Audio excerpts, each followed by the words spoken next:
agradecer. E eu quero agradecer aos irmãos que já vieram aqui essa semana. E tem um irmão aí que não trouxe, mas ele já fez um outro púlpito também, né? E o que Deus colocar no coração para vocês ir fazendo, e os irmãos que vão estar evangelizando, vamos estar sustentando esse trabalho aqui. Ó Deus, eu quero pedir em nome do nosso Senhor e Salvador Jesus, que os nossos corações se encontrem agora no teu altar e continue, ó Deus, sem reservas nenhuma, e aquilo que nós afirmamos diante do Senhor agora, que a nossa vida pertence ao Senhor e nós vivemos para a tua glória. Tudo que nós venhamos a fazer, tudo que nós fazemos, ó Deus, que seja para a glória do teu santo nome, e essa verdade seja firmada aqui, ó Deus, na tua casa, neste lugar de oração, e que continue no templo dos nossos corações, ó Deus, a permanência da verdade do Senhor, da glória do Senhor, e que tudo, ó Deus, que o Senhor tem nos dado, ó Pai, não possamos considerar propriamente nosso, absolutamente nosso, mas que seja administrado por cada um de nós, ó Deus, que o Senhor nos dê sabedoria para administrar tudo aquilo que é do Senhor, tudo aquilo que o Senhor tem nos dado, ó Deus, e que nós possamos, ó Pai, como instrumento do Senhor, subir no entendimento, na graça do Senhor, e procurar os recursos, procurar, ó Deus, diante, ó Deus, das verdades do Senhor, e que as janelas dos céus também, ó Deus, sejam favoráveis e abertas, que os caminhos sejam abertos, que as portas sejam abertas, que as ideias do Senhor brotem em cada coração, e que não haja falta de nada, nem na casa do teu Filho, e nem na casa do Senhor, para a glória do teu santo nome, Pai eterno. E eu quero te pedir, em nome de Cristo, que o Senhor esteja nos dando graça, que o Senhor nos continue dando graça, para que nós possamos viver a verdade, e não só aqui, mas viver todos os dias, viver, ó Deus, todas as horas, todos os minutos, que não passe, ó Deus, um segundo sequer. Ó Deus, em nome de Cristo, nos dá graça, em nome de Jesus, ó Pai, que o Senhor firme a tua verdade em cada coração, que seja, ó Deus, escrito, ó Deus, que o teu Espírito Santo, ó Deus, marque, que o teu Espírito Santo, ó Deus, traga sempre a nossa memória, e em nome de Cristo, ó Deus, nós repreendemos todo pensamento contrário, todas as ideias contrárias, todos os pensamentos, ó Deus, que o inimigo tenta, ó Deus, colocar, todas as ideias, ó Deus, que tenta, ó Deus, se levantar contra as verdades do Senhor, nós repreendemos em nome de Cristo, porque nós, ó Deus, queremos declarar nessa manhã, e queremos continuar declarando que nós vamos viver a verdade do Senhor, para a glória do teu santo nome. Abençoa, Deus, mais uma vez, esta oferta de amor, que nós vamos, ó Deus, estar trazendo aqui, para suprir a obra do Senhor, e que o Senhor seja abençoado, e que o Senhor seja glorificado. E eu quero te agradecer, em nome de Cristo. Obrigado pelo privilégio que eu tenho de poder, ó Deus, contribuir, e poder, ó Deus, investir para a tua obra, investir no reino de Deus, que vai, ó Deus, durar para todos sempre. Em nome de Cristo, em nome de Jesus, obrigado, e abençoa, Pai, a cada vida, em nome de Jesus. Louvado seja o nome do Senhor. Enquanto tiver um irmão tocando aqui, os irmãos podem vir aqui e trazer a sua oferta. Você que tem oferta, você que Deus colocou no seu coração, o grupo de louvor pode subir, vai cantar um louvor e vai estar passando a palavra para o pastor André, que vai estar ministrando aquilo que Deus colocou no seu coração para os nossos corações. Deus abençoe, em nome de Jesus.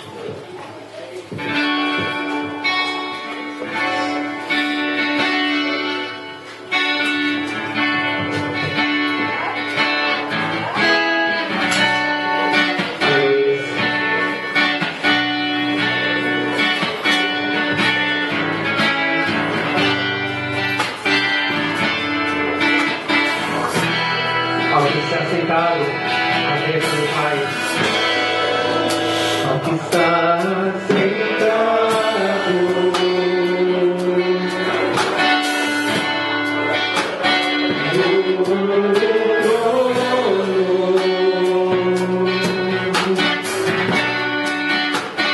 seja o poder,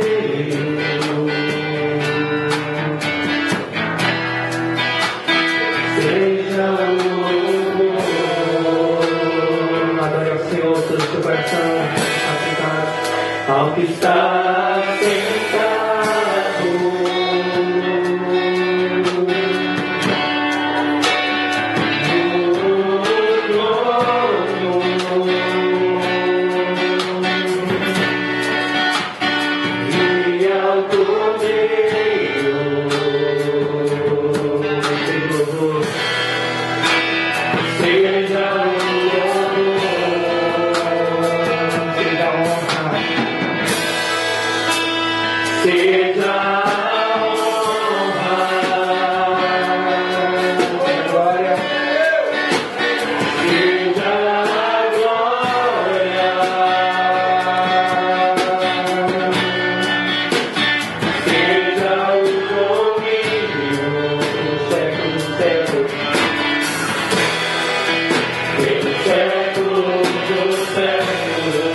E como igreja a mesma coisa.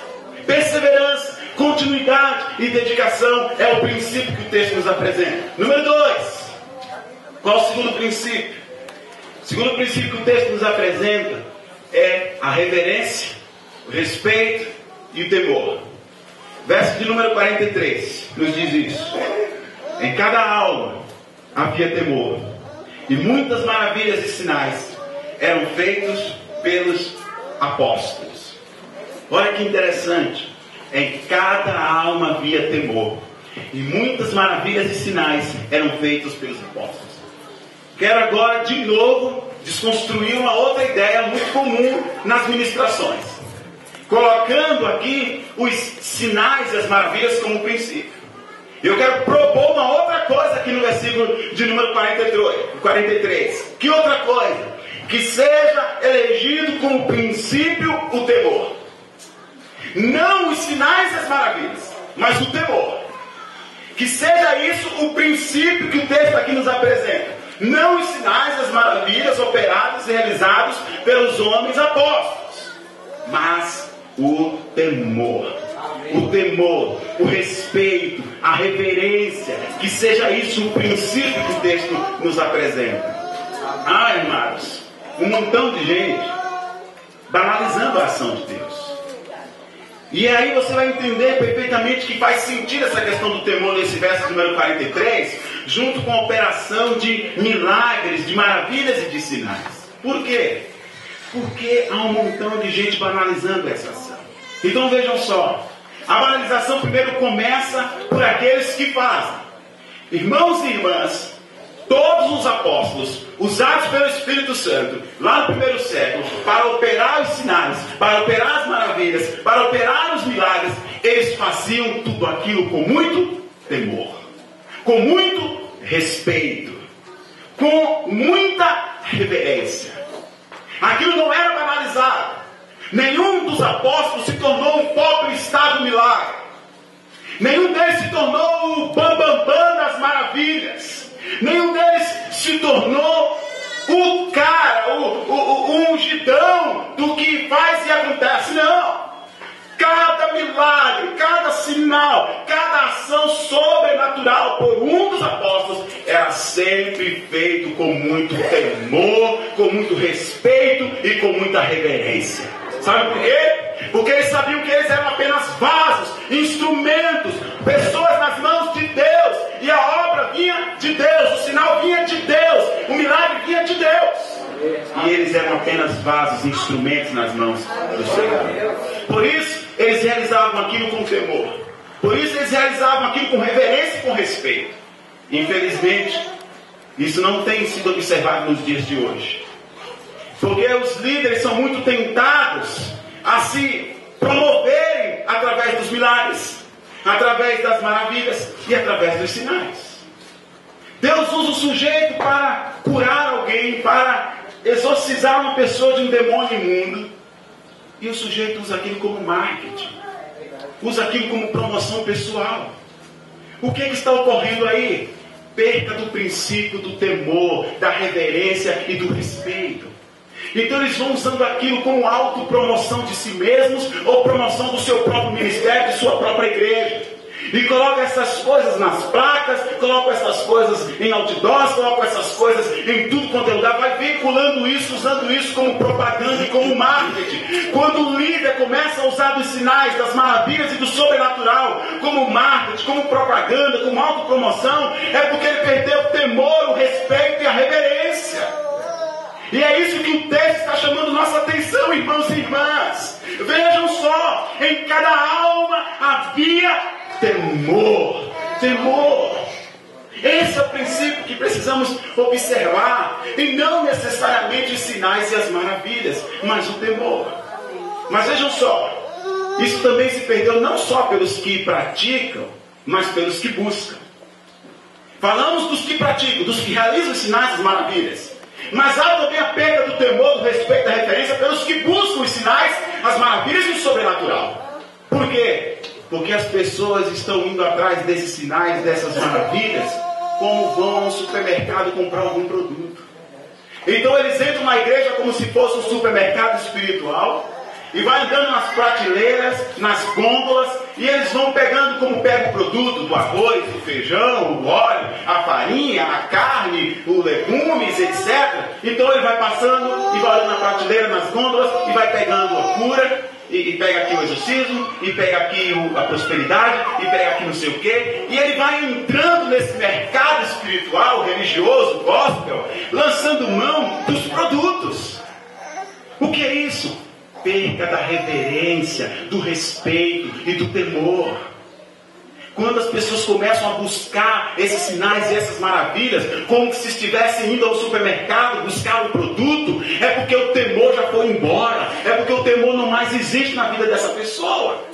E portanto o princípio se perdeu, fugiu da vida da igreja.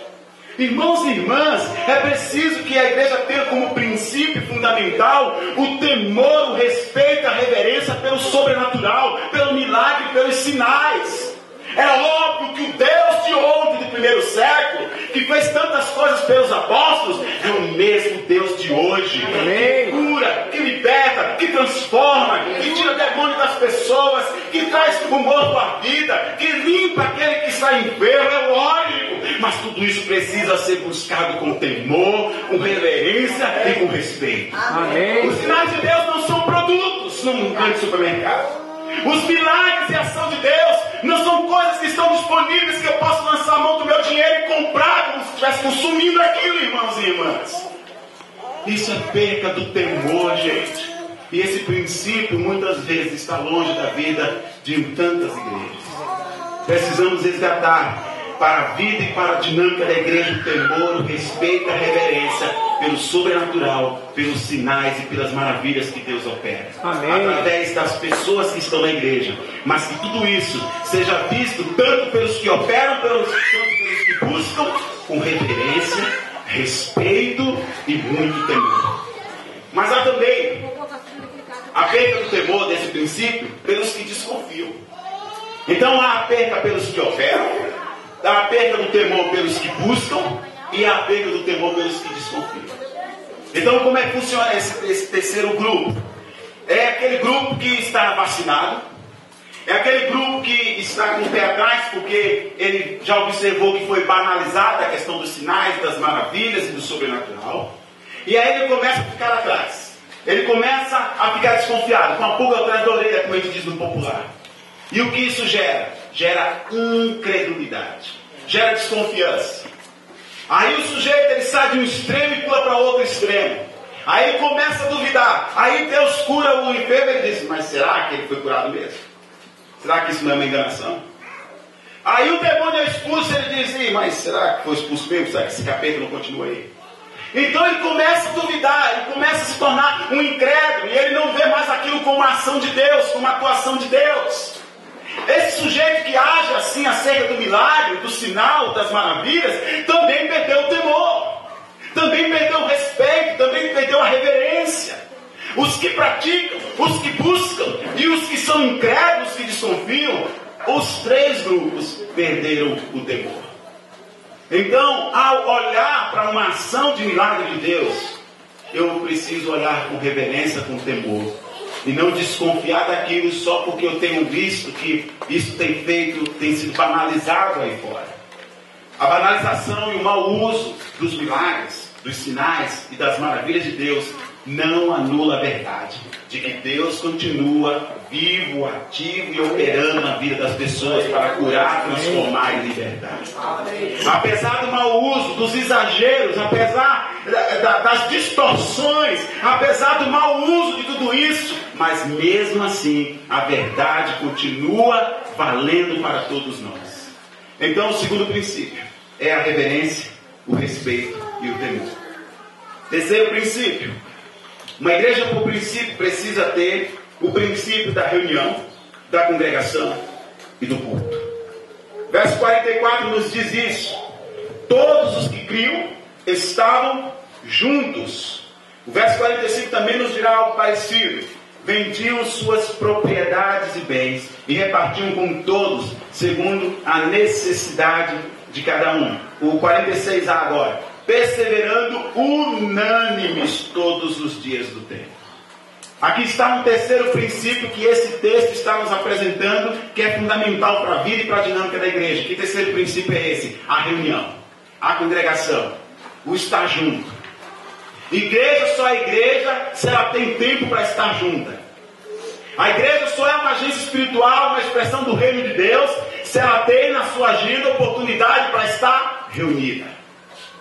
Por isso que ela é igreja. Esse é um outro princípio. E infelizmente nos dias de hoje, esse tempo moderno, as pessoas querem inventar um novo jeito de igreja.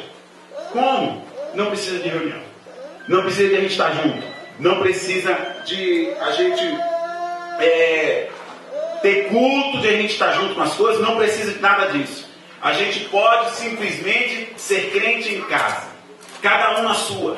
Ninguém precisa necessariamente buscar a reunião, buscar o ajuntamento, buscar estar na congregação, nos dias de culto, nos dias de reunião. Não precisa fazer isso. É um novo jeito que estão se criando de fazer igreja. E isso é um equívoco, isso é um erro. Por quê? Porque o texto está nos apresentando que faz parte do princípio da igreja, a reunião, a congregação, o ajuntamento. Uns fazem isso todos os dias, outros fazem semanalmente, outros a cada 2 dias na semana, outros a cada 15 dias. A periodicidade, cada igreja irá ver de acordo com a sua realidade, o seu contexto. Mas o princípio é, a igreja precisa se juntar. Amém. A igreja precisa se congregar.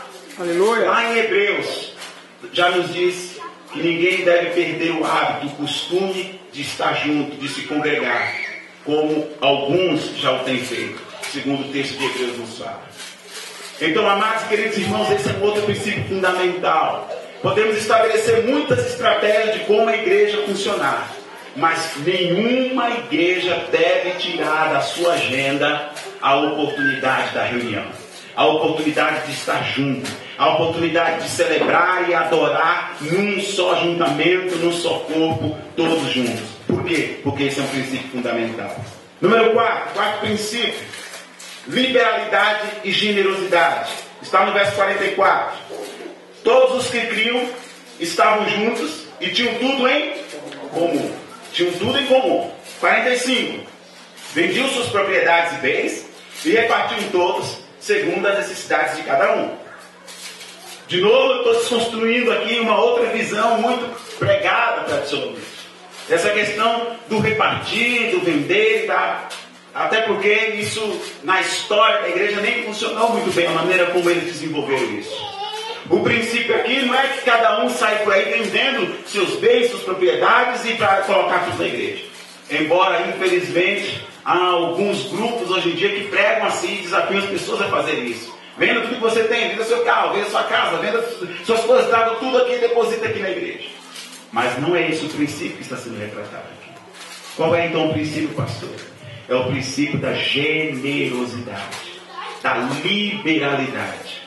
Quando o texto nos fala acerca de que eles vendiam suas propriedades e repartiam segundo as necessidades, o texto está falando que a igreja precisa ser generosa, que a igreja precisa ter liberalidade. Amém. Liberalidade para dar, para repartir.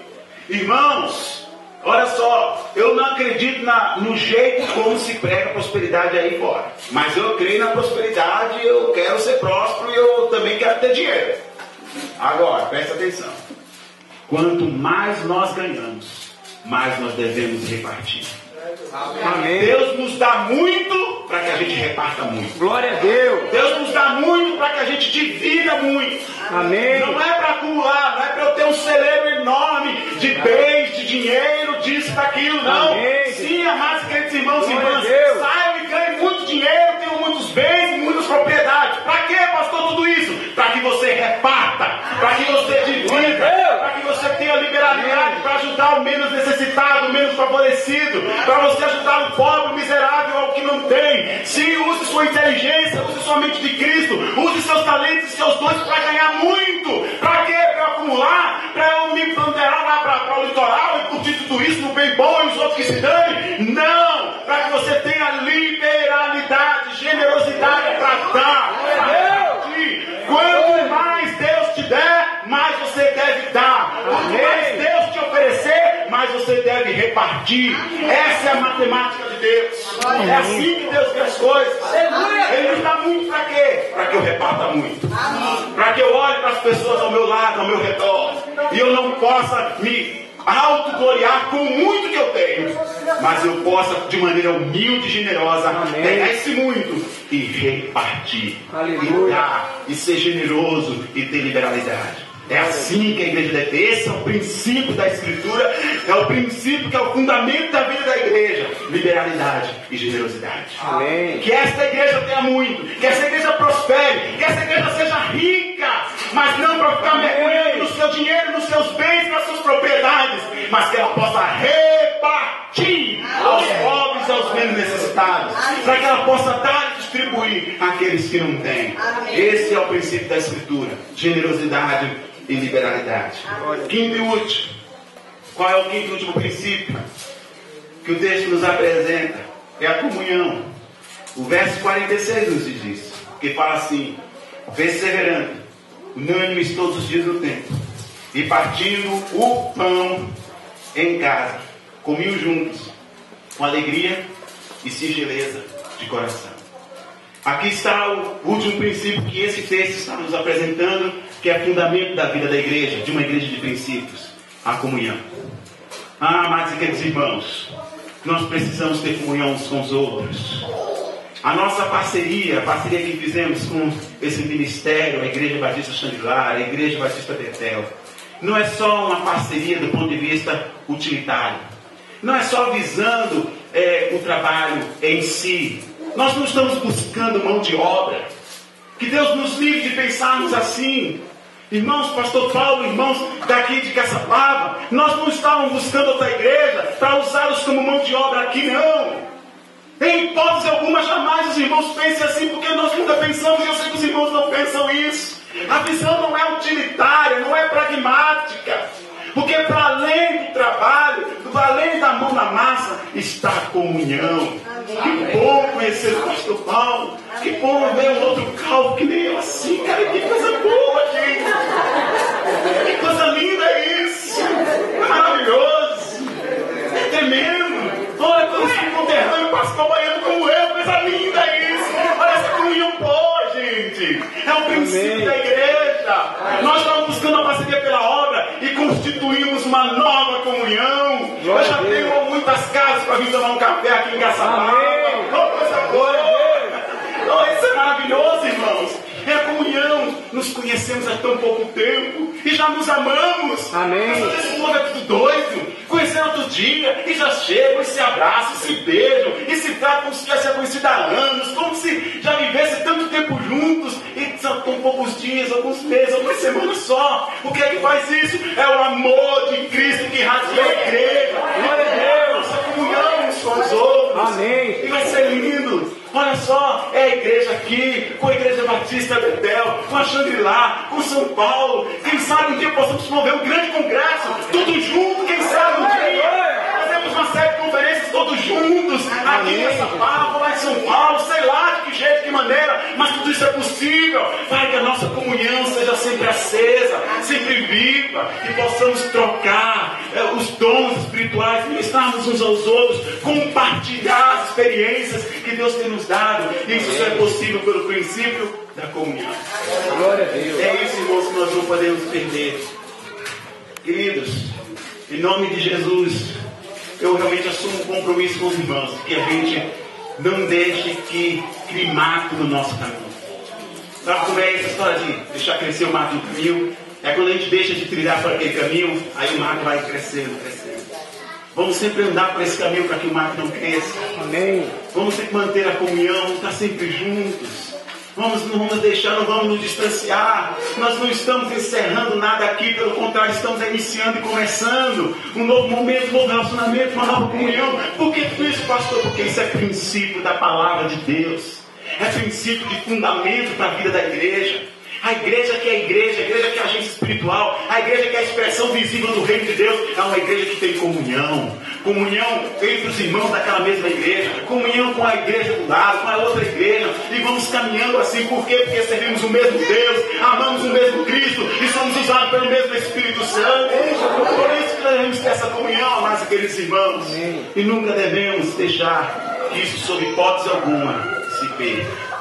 Em nome de Jesus, a gente lute para que a nossa comunhão continue viva, continue acesa, e possamos de alguma maneira estabelecer estratégias para que, de quando em quando, possamos estar juntos, celebrando Jesus, trocando as experiências e os dons que Deus nos dá, e podemos mutuamente nos edificar em nome de Jesus. Amém. São esses os princípios de uma igreja de princípios: dedicação, constância e perseverança, reverência, respeito e temor, reunião, congregação, a liberalidade e generosidade e a comunhão. São princípios que esse texto aqui nos apresenta, que a igreja precisa preservar, que a igreja precisa atentar, para que ela viva na sua dinâmica a partir da revelação da Escritura, da revelação da Palavra de Deus. Que o Senhor nos abençoe e faça-nos enxergar e atentar para esses princípios, fazendo-os valer no dia a dia, na vida da nossa igreja, em nome de Jesus. Amém? Vamos orar, irmãos. Nosso Deus e Pai, obrigado.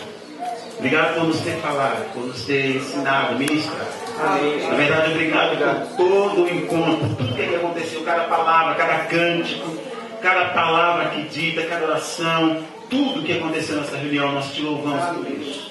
Obrigado porque sabemos que tudo foi sob a direção do Teu Espírito. Louvado seja o Senhor.